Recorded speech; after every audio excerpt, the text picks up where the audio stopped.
ಒಕ್ಕೂಟ ಸರ್ಕಾರದ ಚುನಾವಣಾ ಬಾಂಡ್ ಹಗರಣ ನ್ಯಾಯಾಂಗ ಸ್ವರೂಪದಲ್ಲಿ ತನಿಖೆ ನಡೆಸುವಂತೆ ಸಿಪಿಐಎಂ ಪಕ್ಷದ ಪದಾಧಿಕಾರಿಗಳು ಒತ್ತಾಯಿಸಿದರು.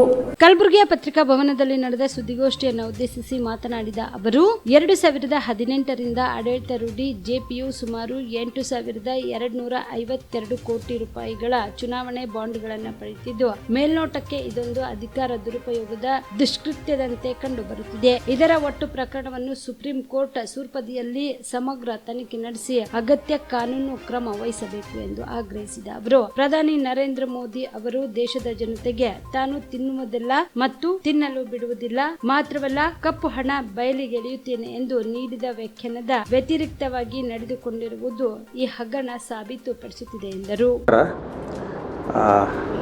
ಮೂರು ಮುಖ್ಯವಾದಂಥ ಅಂಶಗಳನ್ನು ನಿಮ್ಮ ಜೊತೆಯಲ್ಲಿ ಹಂಚ್ಕೋಬೇಕು ಅಂತೇಳಿ ಈ ಪತ್ರಿಕಾಗೋಷ್ಠಿಯನ್ನು ಕರೆದಿದ್ದೀವಿ. ಒಂದನೇದು ಚುನಾವಣಾ ಬಾಂಡ್ಗೆ ಸಂಬಂಧಪಟ್ಟಂಥ ವಿಚಾರ. ನಮ್ಮ ಪ್ರಧಾನಮಂತ್ರಿಗಳು ಹಿಂದಿನ ಚುನಾವಣೆಯಲ್ಲಿ ಮತ್ತು ಆ ನಂತರದಲ್ಲಿ ಕೂಡ ಒಂದು ಘೋಷಣೆಯನ್ನು ಕೊಟ್ಟಿದ್ದರು. ಅವರು ನಾ ಕಾವುಂಗ ನಾ ಕಾನೇ ದೂಂಗ ಅಂತ, ನಾನು ತಿನ್ನೋದಿಲ್ಲ ತಿನ್ನೋದಕ್ಕೆ ಬಿಡೋದಿಲ್ಲ ಅಂತ ಹೇಳಿದರು. ಈಗ ಈ ಚುನಾವಣಾ ಬಾಂಡ್ ಅಂತಕ್ಕಂಥದ್ದು ಅಸಂವಿಧಾನಿಕ ಅಂತೇಳಿ ಸುಪ್ರೀಂ ಕೋರ್ಟ್ ತೀರ್ಪು ಕೊಡೋದ್ರ ಮೂಲಕ ಆ ನಂತರದಲ್ಲಿ ಆ ಚುನಾವಣಾ ಬಾಂಡ್ಗಳನ್ನು ಯಾವ್ಯಾವ ರೀತಿಯಲ್ಲಿ ಪಡ್ಕೊಳ್ಳಲಾಗಿದೆ ಅನ್ನುವಂಥದ್ದು ಮಾಧ್ಯಮಗಳಲ್ಲಿ ಏನು ಬಯಲಾಗ್ತಾ ಇದೆ. ಇದನ್ನೆಲ್ಲ ನೋಡಿದ್ರೆ ಇದು ಭಾಳ ಸ್ಪಷ್ಟವಾಗಿ ಅವ್ರು ಏನು ಹೇಳಿದ್ದಾರೆ ಅದಕ್ಕೆ ತದ್ವಿರುದ್ಧವಾಗಿ ಅವ್ರು ನಡ್ಕೊಂಡಿರ್ತಕ್ಕಂಥದ್ದನ್ನು ಅದು ಸಾಬೀತುಪಡಿಸ್ತಾ ಇದೆ ಅಂತಕ್ಕಂಥ ಅಂಶವನ್ನು ಗಮನಿಸಬೇಕು. ಈ ಚುನಾವಣಾ ಬಾಂಡ್ಗೆ ಸಂಬಂಧಪಟ್ಟು ಏನು ಕಾಯ್ದೆಯನ್ನು ತಿದ್ದುಪಡಿ ಮಾಡುವಾಗಲೇ ನಮ್ಮ ಪಕ್ಷ ಭಾಳ ಸ್ಪಷ್ಟವಾಗಿ ಹೇಳಿತ್ತು. ಇದು ಇವತ್ತು ಎರಡು ರೀತಿಯಲ್ಲಿ ನಮ್ಮ ಪಕ್ಷ ಎರಡು ಅಂಶಗಳ ಆಧಾರದಲ್ಲಿ ಅದನ್ನು ವಿರೋಧ ಮಾಡಿತ್ತು. ಒಂದನೇದು ಭ್ರಷ್ಟಾಚಾರವನ್ನು ಇದು ಲೀಗಲೈಸ್ ಮಾಡುತ್ತೆ, ಕಾನೂನುಬದ್ಧಗೊಳಿಸುತ್ತೆ ಅನ್ನುವಂಥದ್ದು. ಎರಡನೇದು ಇದು ಸಂವಿಧಾನಕ್ಕೆ ವಿರುದ್ಧವಾಗಿರೋಂಥ ವಿಚಾರ ಅಂತಕ್ಕಂಥ ಅಂಶವನ್ನು ಹೇಳಲಾಗಿತ್ತು. ಸೊ ಆ ಕಾರಣದಿಂದ CPIM ಪಕ್ಷ ಅವತ್ತೇ ನಾವು ಘೋಷಣೆ ಮಾಡಿದ್ದೀವಿ, ಈ ಭ್ರಷ್ಟಾಚಾರವನ್ನು ಕಾನೂನುಬದ್ಧಗೊಳಿಸುವಂಥ ಮತ್ತು ಸಂವಿಧಾನ ವಿರೋಧಿಯಾಗಿರ್ತಕ್ಕಂಥ ಚುನಾವಣಾ ಬಾಂಡ್ಗಳನ್ನು CPIM ಪಕ್ಷ ಪಡೆಯೋದಿಲ್ಲ ಅಂತಕ್ಕಂಥದ್ದನ್ನು ಘೋಷಣೆ ಮಾಡಿತ್ತು. ಮಾತ್ರ ಅಲ್ಲ, ಇದರ ಮೇಲೆ ಸುಪ್ರೀಂ ಕೋರ್ಟ್ಗೆ ಕೇಸನ್ನು ಕೂಡ ಹಾಕಿತ್ತು. ಅದು ನಿಮಗೆಲ್ಲ ಗೊತ್ತಿದೆ. ಈಗ ಸುಪ್ರೀಂ ಕೋರ್ಟು ಅದನ್ನು ಅಸಂವಿಧಾನಿಕ ಅಂತೇಳಿ ಹೇಳಿರ್ತಕ್ಕಂಥ ವಿಚಾರ.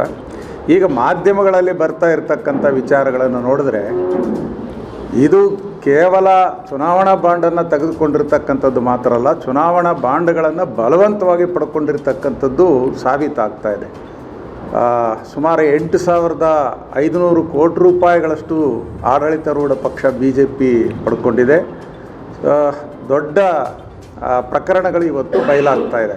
ಆಂಧ್ರ ಮೂಲದ ಒಂದು ಕಂಪ್ನಿಗೆ ಅಲ್ಲಿಂದ 1,400 ಕೋಟಿ ರೂಪಾಯಿನಷ್ಟು ಇವತ್ತು ಏನು ಚುನಾವಣಾ ಬಾಂಡ್ ಪಡ್ಕೊಂಡಿದ್ದಾರೆ. ಚುನಾವಣಾ ಬಾಂಡ್ ಪಡ್ಕೊಂಡಂಥ ಕೆಲವೇ ದಿನಗಳಲ್ಲಿ ಆ ಕಂಪ್ನಿಗೆ ಸುಮಾರು 14,000 ಕೋಟಿ ರೂಪಾಯಿಗಳ ಒಂದು ಕಾಂಟ್ರಾಕ್ಟನ್ನು ಕೊಟ್ಟಿರ್ತಕ್ಕಂಥದ್ದನ್ನು ನಾವು ನೋಡ್ತಾ ಇದ್ದೀವಿ. ಸೊ ಇದು ಭಾಳ ಸ್ಪಷ್ಟವಾಗಿ ಇದೊಂದು ಡೀಲ್ ಅಂತಕ್ಕಂಥ ಅಂಶ ಗೊತ್ತಾಗುತ್ತೆ ಅಂತಕ್ಕಂಥದ್ದು. ಅದೇ ರೀತಿಯಲ್ಲಿ ಸುಮಾರು 35-40 ಔಷಧಿ ಕಂಪ್ನಿಗಳ ಮೇಲೆ ಏನು IT ED ಮೂಲಕ ರೈಡ್ ಮಾಡಿಸಿ ಆ ನಂತರದಲ್ಲಿ ಚುನಾವಣಾ ಬಾಂಡ್ ಪಡ್ಕೊಂಡಿರ್ತಕ್ಕಂಥ ಪ್ರಕರಣಗಳನ್ನು ಕೂಡ ನಾವು ನೋಡ್ತೇವೆ. ಇನ್ನು ಕೆಲವು ಕಂಪನಿಗಳು ಫೇಕ್ ಕಂಪ್ನಿಗಳು, ಅವುಗಳಿಗೆ ಆದಾಯನೇ ಇಲ್ಲ, ನಷ್ಟದಲ್ಲಿದ್ದಾವೆ. ಅಂಥ ಕಂಪ್ನಿಗಳ ಮೂಲಕ ನೂರಾರು ಸಾವಿರಾರು ಕೋಟಿ ರೂಪಾಯಿಗಳು ತಗೊಂಡಿರ್ತಕ್ಕಂಥದ್ದು ಕೂಡ ಇವತ್ತು ಬಯಲಾಗ್ತಾ ಇದೆ.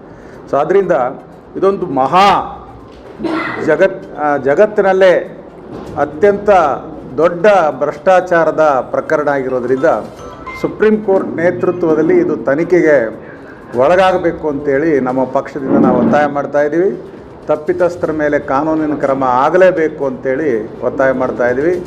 ದೇಶದ ಮತದಾರರು ಕೂಡ ಈ ಚುನಾವಣೆಯಲ್ಲಿ ಈ ಪ್ರಶ್ನೆಯ ಮೇಲೆ ಈ ಪಕ್ಷಕ್ಕೆ ಸರಿಯಾದಂಥ ಪಾಠ ಕಲಿಸ್ಬೇಕು ಅಂತ ಕೂಡ ನಾವು ವಿನಂತಿ ಮಾಡ್ತಾ. ಇದು ಒಂದು ಸರ್. ಎರಡನೇದು ಭಾಳ ಮುಖ್ಯವಾಗಿ ಇನ್ನೊಂದು ಅಧಿಕಾರ ದುರುಪಯೋಗ ಮಾಡಿರ್ತಕ್ಕಂಥದ್ದನ್ನು ನೀವು ಗಮನಿಸಿದ್ದೀರಿ. ಚುನಾವಣೆ ಘೋಷಣೆ ಆದ ನಂತರ ಇಡೀ ದೇಶದಾದ್ಯಂತ ನೀತಿ ಸಂಹಿತೆ ಜಾರಿ ಆದ ನಂತರ ಇವತ್ತು ದೆಹಲಿ ಮುಖ್ಯಮಂತ್ರಿ ಶ್ರೀ ಅರವಿಂದ ಕೇಜ್ರಿವಾಲ್ ಅವರನ್ನು ಬಂಧನ ಮಾಡಿ ಒಳಗಡೆ ಹಾಕಿರ್ತಕ್ಕಂಥದ್ದನ್ನು ನಾವು ನೋಡ್ತಾ ಇದ್ದೀವಿ.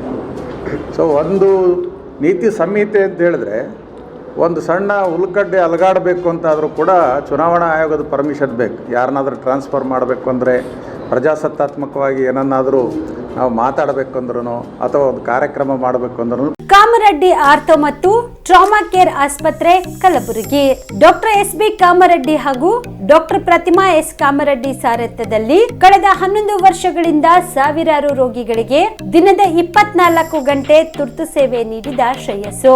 ಆರ್ಥೋ ಚಿಕಿತ್ಸೆಗೆ ನುರಿತ ವೈದ್ಯರ ತಂಡ, neuro surgery, joint replacement surgery, interventional pain clinic, plastic surgery, facial maxillo surgery, ದಿನದ 24 ಗಂಟೆ ಲ್ಯಾಬ್ ಸೌಲಭ್ಯ, ದಿನದ 24 ಗಂಟೆ ಮೆಡಿಕಲ್ ಸೌಲಭ್ಯ, ಡಿಜಿಟಲ್ ಎಕ್ಸ್ರೇ, ದಿನದ 24 ಗಂಟೆ ಬ್ಲಡ್ ಬ್ಯಾಂಕ್ ಸರ್ವಿಸ್, ದಿನದ 24 ಗಂಟೆ ಆಂಬ್ಯುಲೆನ್ಸ್ ಸೌಲಭ್ಯ. ಹೆಚ್ಚಿನ ಮಾಹಿತಿಗಾಗಿ ಸಂಪರ್ಕಿಸಿ ಸರ್ಕಾರಿ ಐಟಿಐ ಕಾಲೇಜು ಮುಂಭಾಗ, ಕಾಮರೆಡ್ಡಿ ಆರ್ಥೋ ಮತ್ತು ಟ್ರಾಮಾ ಕೇರ್ ಆಸ್ಪತ್ರೆ ಕಲಬುರಗಿ.